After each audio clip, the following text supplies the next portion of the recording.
देखो, मैं तो ना संपूर्णतावादी नजरिए पर विश्वास रखता हूं। हम केवल हाथ पैर कान नाक आंखें दिमाग ही नहीं, एक संपूर्ण इंसान है। घर से काम काज के लिए एक संपूर्ण इंसान जाता है, लौटता भी एक संपूर्ण इंसान ही है।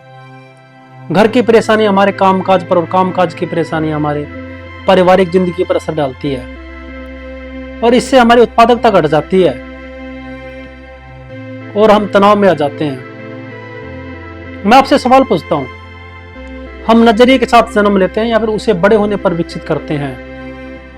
हमारा नजरिया किन चीजों से बनता है? अगर माहौल की वजह से जिंदगी के बारे में हमारा नजरिया नकारात्मक हो गया तो क्या हम उससे बदल सकते हैं? दरअसल हमारी जिंदगी के शुरुआती सालों में हमारा नजरिया बन जाता है। यह सच है कि हम अपनी कुछ खासियत और मिजाजों के साथ जन्म लेते हैं, लेकिन बाद में जो हमारा नजरिया बन जाता है इन 3 चीजों से बनता है: माहौल, शिक्षा, तजुर्बा। माहौल में क्या क्या आ जाते हैं? स्कूल, कॉलेज, मंदिर, गांव, शहर, सामाजिक, राजनीतिक, सांस्कृतिक, ये सब मिलकर हमारी तहजीब बनाते हैं। घर हो, संस्था हो, देश हो, हर एक की अपनी तहजीब होती है। उदाहरण के तौर पर हम किसी बड़े स्टोर पर जाते हैं तो वहां के लोग बहुत ही अच्छे मिजाज के साथ पेश आते हैं, और हम दूसरी जगह जाते हैं तो वहां के लोग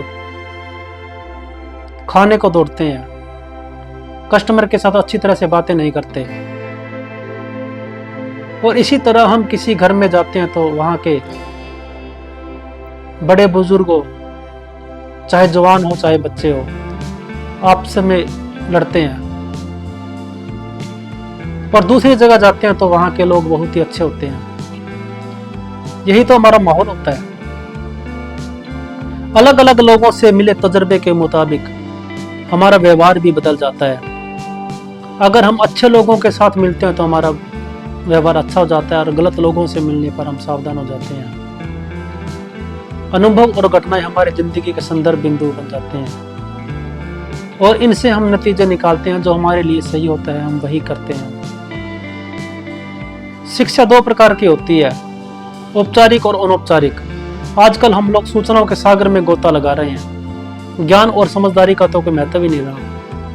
ज्ञान को योजनाबद्ध ढंग से समझदारी में बदला जा सकता है, और समझदारी में ही कामयाबी मिलती है। शिक्षक की भूमिका बहुत ही महत्वपूर्ण होती है।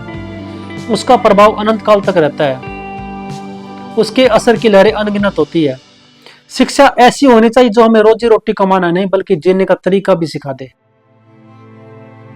इसलिए इतने मजबूत बनिए कि आपके मन की शांति को कोई भंग ना कर सके। हर मिलने वाले आदमी से सेहत, खुशी, समृद्धि की बातें करें। अपने सभी दोस्तों को एहसास कराएं कि हम उनकी खूबियों और मजबूतियों की इज्जत करते हैं। उनसे केवल अच्छी से अच्छी बातें करें, अच्छे से अच्छे नतीजों के लिए काम करें और अच्छी से अच्छी उम्मीदें करें। बीती हुई गलतियों को छोड़ें और आने वाले दिनों में कामयाबी हासिल करने के लिए आगे बढ़ें। हर व्यक्ति का मुस्कुराकर स्वागत करें।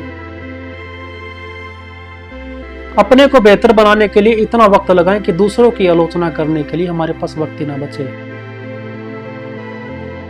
इतने बड़े बने की चिंता में छू ही ना सके। गरीबी और कठिनाइयों से मत घबराओ, ये आपको योग्य बनाने के लिए आती है। इनसे संघर्ष करके जब आप तप जाते हैं तभी आपके अंदर आलस्य और आक्रमणता जैसे दोष जल जाते हैं, तभी आप खरा सोना बनते हैं, और खरा सोना ही आभूषण बनता है।